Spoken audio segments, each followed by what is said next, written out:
पहलगाम येथील दहशतवादी हल्ल्याच्या निषेधार्थ मूक मोर्चा निषेध विश्व हिंदू परिषद व सकल हिंदू समाजाच्या वतीने जाहीर निषेध दहशतवाद्याच्या प्रतिकात्मक पुतळ्याचे दहन।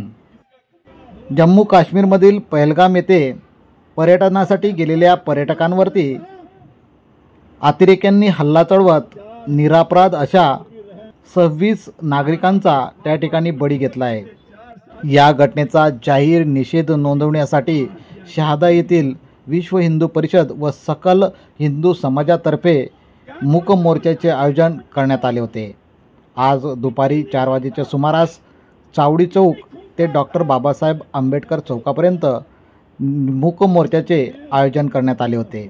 यावेळी मोठ्या संख्येने शहरातील हिंदू समाज बांधव या ठिकाणी उपस्थित होते। यावेळेस प्रांताधिकारी यांना निवेदन देऊन या दहशतवाद्यांच्या विरोधात व त्यांना रसद पुरवणाऱ्या घटकांना कठोरात कठोर शिक्षा व्हावी अशी विनंती करण्यात आली आहे। तसेच भ्याड हल्ला करणाऱ्या आतंकवाद्यांच्या प्रतिकात्मक पुतळ्याचे दहनही यावेळेस करण्यात आले।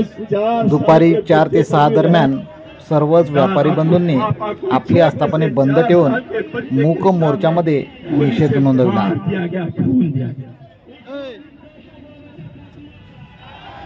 क्या दोष था वो 4 साल के बच्चे का? इतनी निर्मलता, इतनी खूंखारता। बच्चे को आता है तो उसको आता नहीं है, उसका रक्षण करता, उसको प्यार करता है।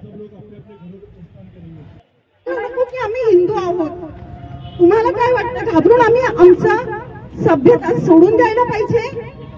आमची जी राहण्याची पद्धत आहे, जी आमची संस्कृती आहे, ती आम्ही घाबरून सोडून द्यायला पाहिजे? अरे ते असं सोडून देण्यापेक्षा मृत्यू पत्करलेला बरा। तुम्ही सगळे असं म्हणतात